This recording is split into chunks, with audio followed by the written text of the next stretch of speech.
Welcome to today's real estate tip of the week on Tuesday, March the 13th. So I want to talk to you about the inventory and where we are in the spring market. Now, obviously not everyone watching this video is in the Toronto market.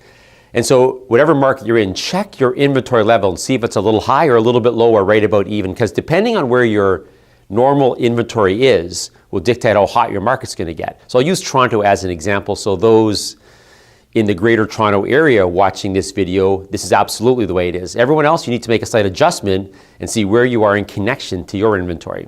And so today on the Toronto Real Estate Board, we have a little over 14,000 active listings, whereas last year at this time, we had a little over 6,000 active listings.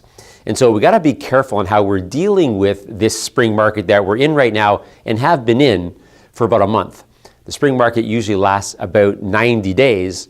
And we're 1 month in, which means a third of it is in the books, and yet a lot of properties still not selling, and most of the multi-offers are conditional, which is typical for 14,000 and change listings versus last year at 6,000. The market will get hotter. It'll begin to boil probably the next couple of weeks, and then there'll be a period about a month and a half, maybe 6 weeks that it's going to boil for.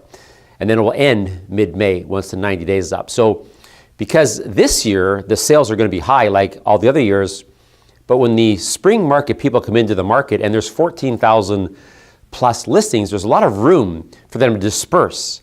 Last year when they came in the market with only 6,000, there was no room to disperse and everything got super crazy. So be careful this year. Definitely for the next 2 months, it will lean towards your seller. But don't let your sellers get too greedy, because with 14,000 listings and rising, it's not as leaning toward the seller as sometimes it is in the spring market. So if you're going to have offer dates, don't have them too far out. If you're going to get a couple offers, make sure they're taking one of them. Definitely for the next 2 months, it's going to lean toward the seller, but not as much as the last couple of years. So make sure you're using this spring market wisely and not wasting it, not having your listings not sell. So be a little more studious with what you're doing. If you like getting these weekly updates, I'd highly recommend you subscribe to our YouTube channel. Have an awesome day.